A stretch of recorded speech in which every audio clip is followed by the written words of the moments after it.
Let's bring in Mike Mayock, the Raiders GM. Let me start with the poll question, Mike. Who do you think will draft Kyler Murray? That was clever work there, Dan. It's early. I thought I might be able to get you on that.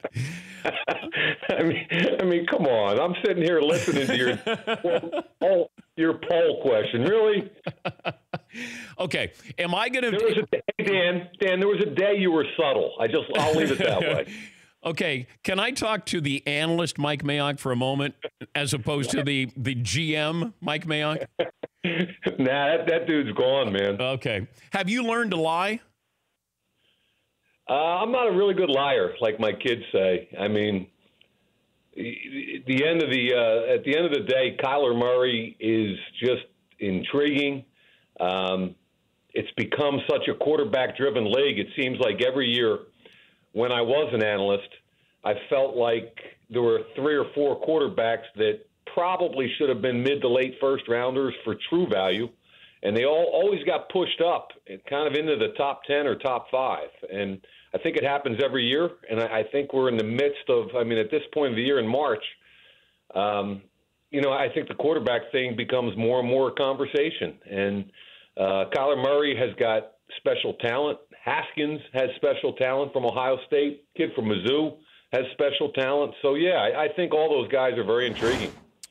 Should we care about height or lack thereof at that position? I think we're getting to the point. Drew Brees was always kind of the standard bearer.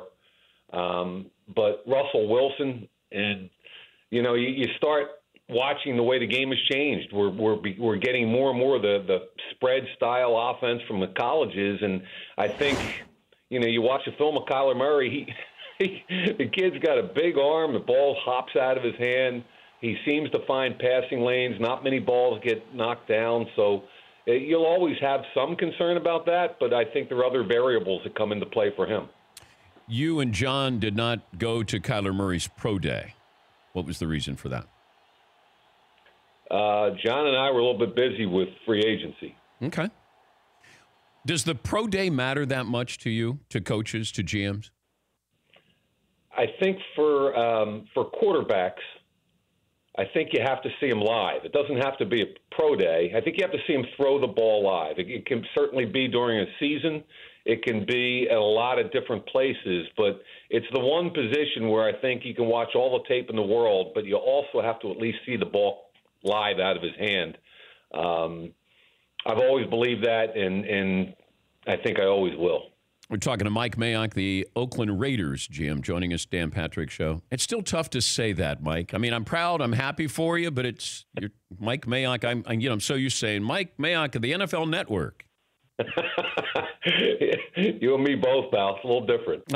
Take me through the Antonio Brown trade. Can you give me some of the backroom dealings, the gory details here of how did you pull this off? And you pulled off a great deal. Well, I mean, Kevin Colbert, the GM from the Steelers, has been a friend for 18 years. And, he and I had talked for a few weeks prior to the trade, and I told him we had no interest in trading one of our first-round picks. And John and I have been unified on that front. And so I kept saying, we're not interested, we're not interested, we're not interested. And then the Buffalo thing fell through that Friday. And they reached out. One of their guys reached out to John, and John reached out to me. And I called Kevin, and Kevin said, "Would you trade your 2?" And I said, "No." But we might trade our 3. I think we'd go with our 3. And long story short, we came to an agreement on a 3 and a 5. And the hard part started after that, to be honest with you. I mean, the hard part was it was contingent upon getting AB signed to a new deal. And he had certain goals and parameters, and we had certain goals and parameters.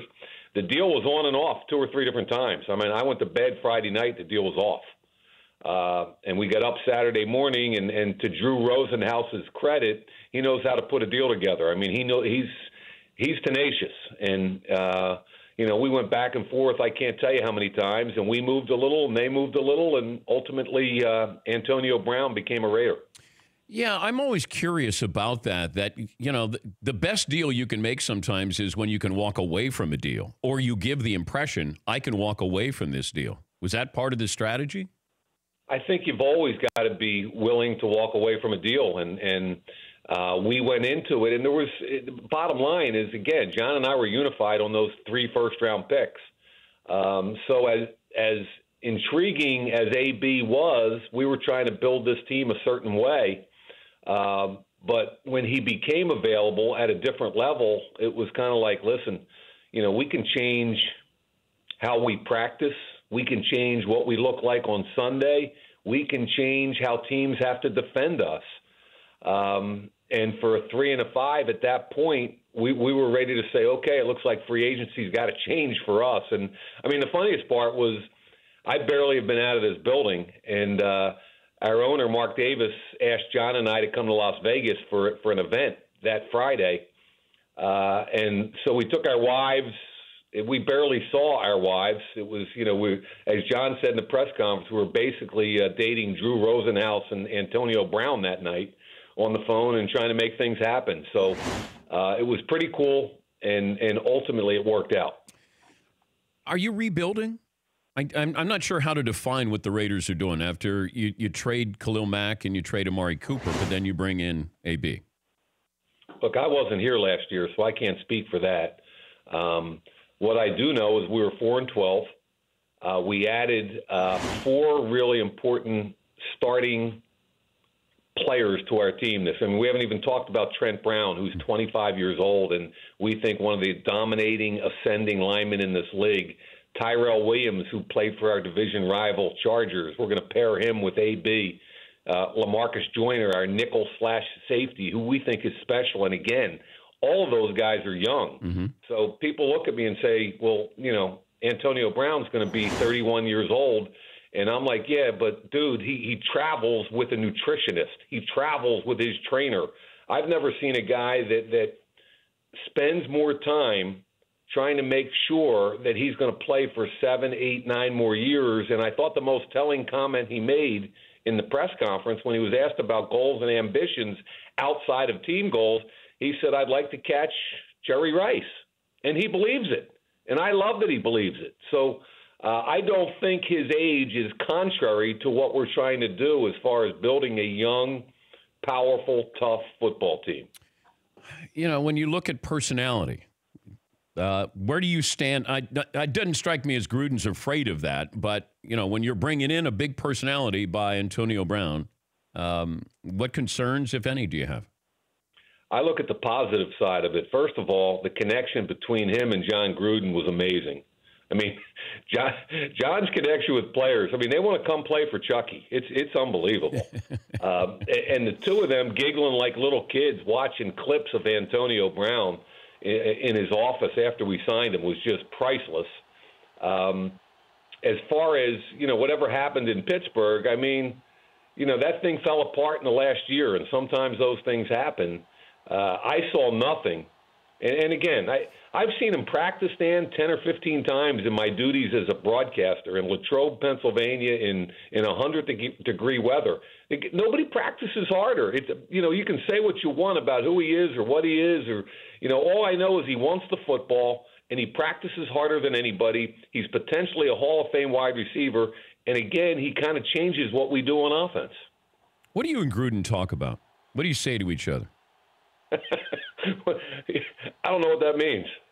Well, when you see him, like do you have any non-football conversations?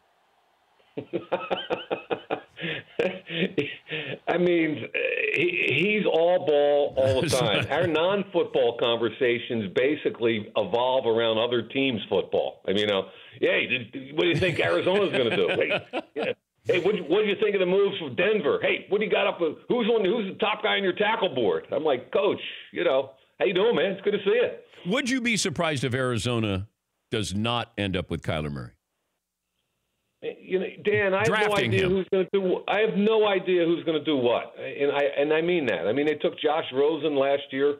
All we can do is control what we can control, and we've got 3 picks in the first round, and we better be prepared for all 8 of our picks. That's all I know. All right, final 20 seconds. Do you think you could take Gruden? Take him where? You know what I mean. I know what you mean, Dan. I think I think if you put us in a closed environment and only one guy could get out, yeah, it'd be pretty interesting. Oh, I like that. I like that. Hey, congrats on the job and the success so far. It's going to be a fun ride. We appreciate your time as always, Mike. Hey, Dan, thanks, man. Good luck. All right, that's Mike Mayock, the Raiders GM. You know, I couldn't fool him. I couldn't get him to wade into the – he didn't give us an answer on the poll question. All of a sudden, now he's Mr. GM. For more Dan Patrick Show, tune to Audience Channel 239 on DirecTV or download the Dan Patrick Show app.